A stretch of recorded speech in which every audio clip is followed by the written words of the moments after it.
Well, I follow a vegetarian diet, and I think that's very important. Guruji always talked about the vegetarian diet, and what I do think is important is that new students don't try too hard.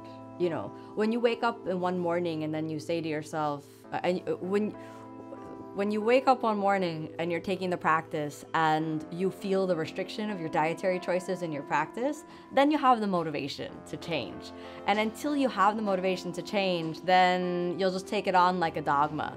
So for me, I woke up one day and I started to think, I just had these thoughts come up about what is meat? Where does it come from? You know? And I just thought, I started to think, you know, what is a chicken and how does it become a chicken breast? You know, I never thought of that until I was 23 years old. I mean, how dumb is that on one level? But then this is something I think, particularly in the United States, you take for granted. It's a package that comes and it's presented as protein and that you need to eat. So I just started to think one day after yoga practice, you know, what is a chicken breast and where does it come from? And what is a turkey? Like slices of turkey, like, you know, deli meat to make a turkey sandwich. Where does that come from? What is a turkey? You know? And then I started to think, you know, what is a cow? And where did these, you know, the cow exists and then somehow it becomes a hamburger. And then where's the process of that? And the more I started to think about this, the more I started to be really saddened by the way that animals are treated. And I was always raised, my dad used to breed Dobermans when I was a little girl, and he did that for maybe the first 15 years of my life. So I was always around with many puppies and many dogs, and I don't know, I woke up one day and felt like, well, what's the difference really between a dog and a cow? You know, they both have very sad, sweet eyes, and they both follow you around for food.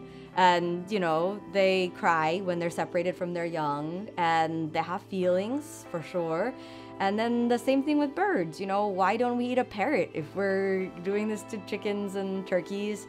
And these are beings. So for me, it was emotional more than health related, that I woke up one morning and thought, I don't really want to take the lives of other beings. There's no medical reason. I don't, you know, and the same thing with fish, you know, being from Miami, I love the ocean, and, you know, sometimes you see quite large fish, you know, not sharks, but marlins and things like that come in close to the beach, and you see them swimming around, and, you know, you run away. You know, they're not like they don't have fear. It's not like they're not feeling.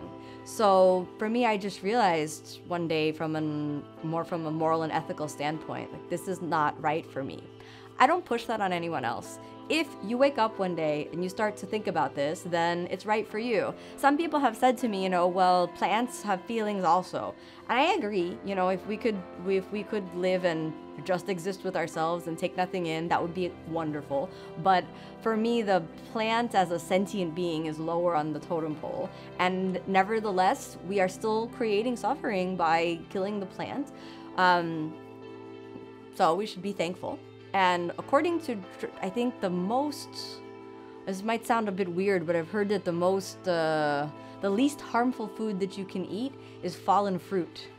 Because this is given freely, it's completely ripe, the tree has released it, and the tree wants you to eat the fruit to spread the seed. So you have not plucked it, it's fallen, it's a gift. And that this is the only karma-free food. Everything else, we pay some debt. Definitely, I think, for me, there's no doubt that to eat a carrot is creating less harm than to take the life of, you know, a cow, for sure. For me, I don't know if everyone thinks that way, but for me, it's the truth.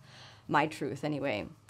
In terms of logistics in the practice, if someone is raised with a very strong meat-based diet and they're interested in making the transition to becoming vegetarian, I recommend working with a nutritionist, a qualified nutritionist, and to get your blood work done and to make the transition slowly. A lot of people do things ad hoc. You know, they'll wake up one day and read that you've got to be vegetarian so you're more flexible, and so then they'll just sort of become vegetarian and not really understand what that means in terms of eating a balanced diet, and then they won't feel good and they'll blame it on the vegetarian diet. And what may actually be going on is that they're not getting the right amount of, you know, proteins, carbohydrates, and fats into the body, or the right amount of vitamins and nutrients. So in that case, working with a qualified nutritionist to make a slow transition can be really, really useful. The practice itself is a really great teacher. If you are eating way too much and it's too unhealthy, you'll feel yourself very heavy and very inflexible, and you'll have a motivation to change. If you eat too light, then you'll start feeling weak and ungrounded in the practice, so you'll see that reflected. So you want to find that sweet spot right in the middle where the food that you eat supports your practice.